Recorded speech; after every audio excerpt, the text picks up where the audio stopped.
पिछले एपिसोड में हमने देखा था कि बायतियान अपने ग्रैंडपा के साथ अपनी मार्शल आर्ट की प्रैक्टिस कर रहा होता है ताकि वो एक स्पिरिट को अपने पास रख सके। और काफी दिनों की लगातार मेहनत करने के बाद आखिरकार बायतियान इसमें सफल हो जाता है, जहाँ उसके पास खुद की भी एक स्पिरिट आ चुकी थी और कभी भी फाइट करने के दौरान वो उसका इस्तेमाल कर सकता है। लेकिन इससे ज्यादा और पावरफुल बनाना उसके ग्रैंडपा के बस में नहीं था, इसलिए उसके ग्रैंडपा उसे यहाँ से दूर भेज देते हैं ताकि वो अपनी नए सफर की शुरुआत कर सके और धीरे धीरे करते हुए वो पावरफुल बनते जाएगा। इसलिए बायतियान अपने शहर से दूर निकल कर आ जाता है, जहाँ रास्ते में कुछ बदमाश लोग उसके पीछे पड़ जाते हैं क्योंकि शहर में उसके वांटेड के पोस्टर लगे हुए थे। पर तब वहाँ एक लड़की आकर उसे बचा लेती है, जिसके बाद यहाँ से ये एपिसोड शुरू होता है। तो इस एपिसोड की शुरुआत में बायतियान उस लड़की से कहता है, देखो मैंने तुमसे कितनी अच्छी फाइट की, इस हिसाब से तो हमारी फाइट टाई हो गई। लेकिन इस चीज से वो लड़की काफी ज्यादा गुस्सा हो जाती है और बायतियान को दोबारा से धमकाना शुरू कर देती है, अगर तुमने दोबारा से टाई कहा तो मैं तुम्हें जिंदा नहीं छोड़ूंगी। इसलिए बायतियान उसकी बात मानने के लिए तैयार हो जाता है। साथ ही वो लड़की उसे अपना नाम भी बताती है, जहाँ उसका नाम जुआन होता है। जुआन बायतियान से कहती है, आज से तुम मेरे छोटे भाई हो, इसलिए जैसा मैं कहूंगी तुम्हें वैसा ही करना होगा। जहाँ जहाँ मैं तुम्हें चलने कहूंगी तुम्हें मेरे साथ चलना होगा और किसी भी मुसीबत में तुम्हें मेरी मदद करनी है। अगर तुमने इन सारे काम के लिए मना किया तो देख लेना मुझसे बुरा कोई भी नहीं होगा। जिसके बाद वो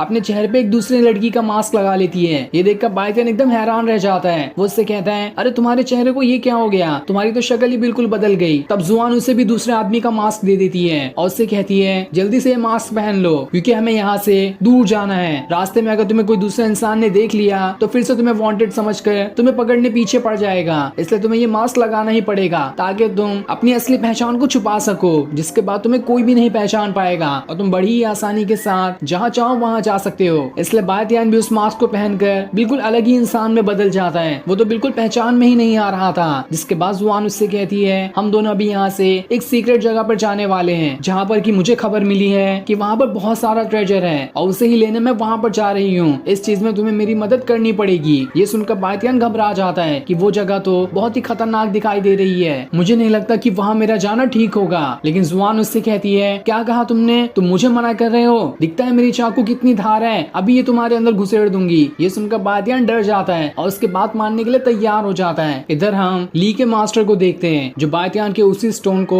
रिफाइन करने की कोशिश कर रहा होता है। लेकिन अपनी जितनी भी वो कोशिश करता, एक बार भी वो उस स्टोन को रिफाइन नहीं कर पाता है। तब जाकर उसे समझ में आता है ये स्टोन तो बिल्कुल खाली है, इसके अंदर तो इसकी पावर मौजूद ही नहीं है, तो आखिर मैं इसे रिफाइन कैसे कर पाऊंगा। और इस चीज से वो बहुत ही ज्यादा गुस्सा हो गया होता है कि आखिर ये स्टोन खाली कैसे था। साथ ही उसकी ऐसी हरकत को देखकर लग रहा होता है कि वो तो अपने अलग ही प्लान में था कि अगर उस स्टोन के अंदर उसकी पावर होती तो खुद ही उसकी पावर को अपने पास रख लेता ताकि उसका गलत इस्तेमाल कर सके। अब वहाँ पर ली भी आ जाती है। उसका मास्टर उससे कहता है, तुम ये स्टोन मेरे पास लेकर आई थी, तुम जानती भी हो कि ये स्टोन तो बिल्कुल पूरी तरह से खाली है, इसके अंदर तो इसकी पावर मौजूद ही नहीं है। तो अब तुम मुझे ये बताओ कि आखिर इसकी पावर वाला इंसान कौन है, कौन सा ऐसा इंसान है जिसके अंदर ये स्टोन की पावर चली गई है। जिस पर ली कहती है, मैंने अपनी पूरी कोशिश की है लेकिन मुझे अभी तक के उस इंसान के बारे में पता ही नहीं चला कि किसके अंदर इस स्टोन की पावर है। मैंने आपका मिशन बिल्कुल पूरा नहीं किया, इसके बदले आप मुझे जो सजा देना चाहते हैं मैं उसके लिए तैयार हूँ। लेकिन अभी वो यहाँ पर बायतियान के बारे में नहीं बताती कि उसकी सारी पावर तो बायतियान के अंदर जा चुकी है, वरना अगर वो उसका नाम यहाँ पर बता देती तो हो सकता है बायतियान के लिए और ज्यादा खतरा हो जाता।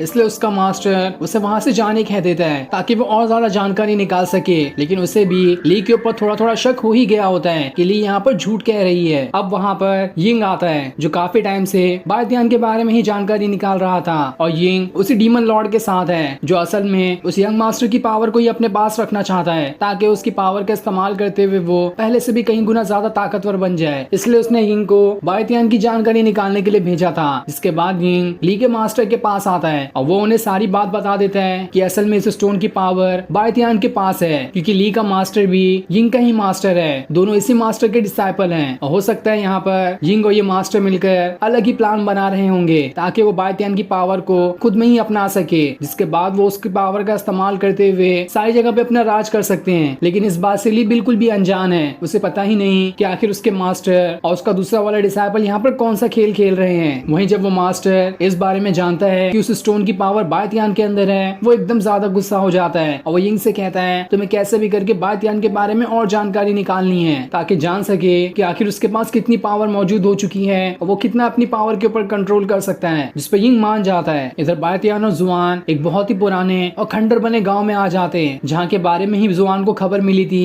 कि इस जगह पर कोई ऐसी जगह छुपी हुई है जहाँ पर बहुत सारा खजाना है और उसी खजाने को लेने के लिए यहाँ पर जुआन आई है, लेकिन वो अकेले उस खजाने को नहीं ले सकती थी, इसने उसने बातियान को भी अपने साथ कर लिया और वो दोनों यहाँ पर आ गए होते हैं। और यहाँ आने के बाद वो उस जगह को ढूंढने लगते हैं जिसकी मदद से वो उस मिस्टीरियस जगह पे जा सकते हैं जहाँ पर सारा खजाना रखा हुआ है। लेकिन वो जगह तो बहुत ही ज्यादा खतरनाक और एकदम डरावनी दिखाई दे रही होती है, जिससे बातियान को डर भी लगने लगता है क्योंकि चारों तरफ बिल्कुल हड्डियां ही हड्डियां पड़ी थी। बातियान को लगता है कहीं अचानक से कोई घोस्ट आकर सीधे गला ही दबाना न शुरू कर दे, इससे तो हमारी जान भी जा सकती है। लेकिन जुआन कहती है घोस्ट वगैरह कुछ भी नहीं होते, जल्दी से आगे बढ़ो, हमें अभी बहुत सारा काम है। लेकिन तभी वहाँ पर कुछ चूहे आ जाते हैं जिसे देखकर तो जुआन की हालत खराब हो जाती है और वो भागते हुए बातियान के पीछे आकर छुप जाती है, जहाँ वो उसे कह रही होती है जल्दी से इन चूहों को यहाँ से भगा दो, मैं चूहों को बिल्कुल भी बर्दाश्त नहीं कर सकती। ये देखकर तो बातियान भी हैरान था, जब इस लड़की को अच्छे अच्छे पावरफुल कल्टीवेटर से डर नहीं लगता तो ये इतने छोटे से चूहे से कैसे डर गई, ये तो बहुत ही अजीब लड़की है। जिसके बाद वो दोनों मिलकर दोबारा से उस जगह की तलाशी करने लगते हैं जहाँ पर खजाना हो सकता है। लेकिन काफी देर तक ढूंढने के बाद भी उन्हें ऐसी कोई जगह नहीं मिल रही होती जहाँ पर खजाना मिलने का थोड़ा सा भी अंदाजा लगाया जा सकता है। जुआन कहती है मुझे तो खबर ऐसे ही मिली थी कि यहीं पर खजाना होगा, जैसी मुझे खबर मिली थी उसके हिसाब से इस जगह पर एक अजीब सा ऑरा है, उसके पास अगर हम जाएंगे तो वही ऑरा हमें सीधा उस खजाने वाली जगह तक ले जा सकता है। लेकिन हमें तो यहाँ पर कोई भी वैसा खजाने वाली जगह नहीं मिल रही, ना ही वो ऑरा दिखाई दे रहा है। एक बार हमें वो ऑरा मिल जाए तो आसानी से हम उस जगह तक पहुंच सकते हैं। लेकिन बातियान कहता है ये जगह मुझे बहुत खतरनाक दिखाई दे रही है, हो सकता है हम यहाँ पर मारे भी जाएं, इसलिए हमारा यहाँ से चले जाना ही बेहतर है। जिस पर जुआन कहती है तुम्हें ऐसा लग रहा है तो ठीक है तुम जा सकते हो। ये सुनकर बातियान खुश हो जाता है और अकेले ही वहाँ से जाने लगता है। जहाँ जाते हुए उससे ये कह रहा होता है अगर अब चूहे आए तो उनसे खुद ही निपट लेना। लेकिन ये सुनकर तो जुआन काफी ज्यादा डर जाती है और बातियान के पास आकर उसे मनाने की कोशिश करने लगती है कि क्या तुम एक बेचारी अबला नारी को ऐसे डरावनी जगह पर अकेले छोड़कर जा रहे हो, तुम्हारा दिल कैसे गवारा कर पाएगा इसे। तब ये सुनकर बातियान उससे कहता है तुम और अबला नारी, तुम तो एक हाथ से दो बड़े बड़े कल्टीवेटर को गिरा सकती हो और खुद को अबला नारी कह रही हो, ये तो बिल्कुल गलत बात है। तब जुआन बातियान को मस्का लगाना शुरू कर देती है ताकि वो यहाँ पर रुक सके। लेकिन बातियान तो अब भी इस चीज के लिए तैयार नहीं होता, वो काफी ज्यादा डर गया होता है कि यहाँ पर कभी भी कोई भी खतरा आ सकता है, इसलिए वो वहाँ से जाने में अपनी भलाई समझता है। लेकिन ये देखकर जुआन को काफी ज्यादा गुस्सा आ गया था और अब वो पूरे गुस्से के साथ बातियान की पिटाई करना शुरू कर देती है। जहाँ वो इतने प्यार से उसे मना रही थी तब तो बातियान बिल्कुल भी नहीं समझा और अब वो उसे मार मार कर समझा रही होती है, जिस वजह से मजबूरन अब बातियान को यहाँ पर रुकना ही पड़ता है। तब जुआन बातियान से कहती है जहाँ तक मैंने उन चूहों को देखा था उसके अंदर से अजीब सा ऑरा निकल रहा था, हो सकता है कि वही ऑरा हो जो हमें उस खजाने वाली जगह तक ले जा सकता है, इसलिए हमें उन चूहों के घर तक जाना होगा, वहीं से वो ऑरा निकल रहा होगा। इसलिए बातियान उस जगह पर जाकर उन चूहों का पूरा घर ही तोड़ देता है, जिसे तोड़ने के बाद उसे वहाँ पर से एक हुक दिखाई देता है जिसे घसीटने पर नीचे का एक सीक्रेट दरवाजा खुल जाएगा। इसलिए बातियान उस हुक को घसीट देता है, जिसके घसीट आते ही अंदर से काफी ज्यादा ऑरा और एक सीक्रेट जगह का रास्ता खुल जाता है, जो जगह बहुत ही ज्यादा डरावनी दिखाई दे रही थी। तब बातियान को उसके स्पिरिचुअल वर्ल्ड से ज़ेंथियान कहता है तुम्हें इसके अंदर जाना होगा, मुझे इसके अंदर से कुछ अजीब सा ऑरा महसूस हो रहा है, ऐसा लगता है कि इसके अंदर बहुत ही ज्यादा कीमती चीज है जो तुम्हारे आगे काम आ सकती है। ये सुनकर बातियान हैरान रह जाता है और सीधा जुआन का हाथ पकड़े हुए सीधा उस जगह के अंदर ही कूद जाता है, जो जगह बहुत ही ज्यादा गहरी होती है। वो दोनों काफी टाइम से बस नीचे ही गिरते जा रहे होते हैं, लेकिन जैसे तैसे जुआन खुद को और खुद के साथ बातियान को भी वहाँ पर बचा लेती है, जिसके बाद दोनों सही सलामत उस जगह के नीचे आने में सफल हो जाते हैं। लेकिन वहाँ आने के बाद भी उन्हें सामने एक जगह दिखाई दे रही होती है जिसके अंदर से ही वो बहुत ही ज्यादा भयंकर वाला ऑरा निकल रहा था। ये देखकर वो दोनों हैरान थे कि आखिर ये जगह कौन सी है, ऐसी जगह तो हमने पहले आज तक कभी भी नहीं देखा, और साथ ही ऐसी अजीब सी स्मेल और ऑरा, ये जगह बहुत ही ज्यादा खतरनाक लग रही है, यहाँ से हमारा निकल जाना ही बेहतर होगा। तभी उस जगह के अंदर से बहुत ही ज्यादा ऑरा बाहर निकलते हुए बातियान और जुआन के ऊपर अटैक करने वाला होता है, लेकिन वो जैसे तैसे अपनी पावर का इस्तेमाल करते हुए उस ऑरा वाले अटैक से बच जाते हैं। जिसके बाद बातियान वहाँ से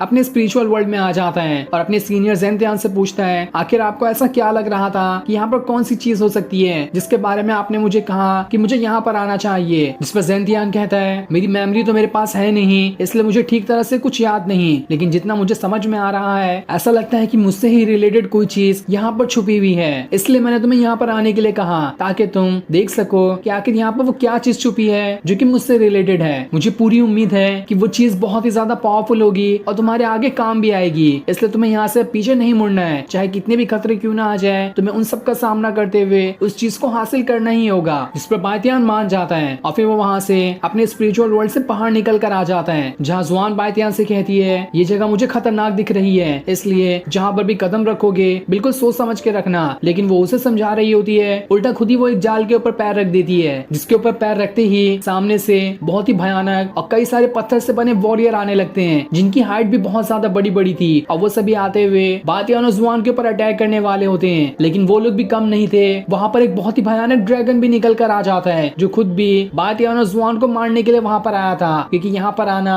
किसी का भी अलाउड नहीं है। जो भी कीमती चीज यहाँ पर रखी हुई है ये सभी मिलकर उसे प्रोटेक्ट करते हैं, इसलिए वो यहाँ पर आने वाले को जिंदा नहीं छोड़ते। जिसके बाद अब वो स्टोन वॉरियर बायतियान और जुआन को मारने उनके पीछे पड़ जाते हैं, लेकिन वो दोनों अपनी बहादुरी का इस्तेमाल करते हुए उन स्टोन वॉरियर से फाइट करना शुरू कर देते हैं, जहाँ देखते ही देखते जुआन और बायतियान मिलकर काफी सारे स्टोन वॉरियर का वहाँ पर खेल खत्म कर देते हैं और कुछ ही देर की फाइट में उन सारे के सारे स्टोन वॉरियर का खेल वहाँ पर खत्म हो जाता है। लेकिन अब बचा था वो ड्रैगन, जो कि इन स्टोन वॉरियर से भी कहीं गुना ज्यादा पावरफुल दिखाई दे रहा था, जो लगातार अपनी पावर का इस्तेमाल करते हुए बायतियान और जुआन के ऊपर अटैक किए जा रहा होता है, ताकि वो उन्हें यहाँ से आगे ना बढ़ने दे। लेकिन वो दोनों भी अपनी हिम्मत नहीं हारते और पूरी ताकत का इस्तेमाल करते हुए उसके ऊपर अटैक किए जा रहे होते हैं, जहाँ जुआन भी अपने एक बहुत ही भयानक और पावरफुल फॉर्मेशन का इस्तेमाल कर लेती है, लेकिन वो उस फॉर्मेशन से उस ड्रैगन को मार पाती ये हमें अभी नहीं बताया जाता। और फिर ये सीन दिखाते ही ये एपिसोड यहीं पर एंड हो जाता है। Thanks for watching.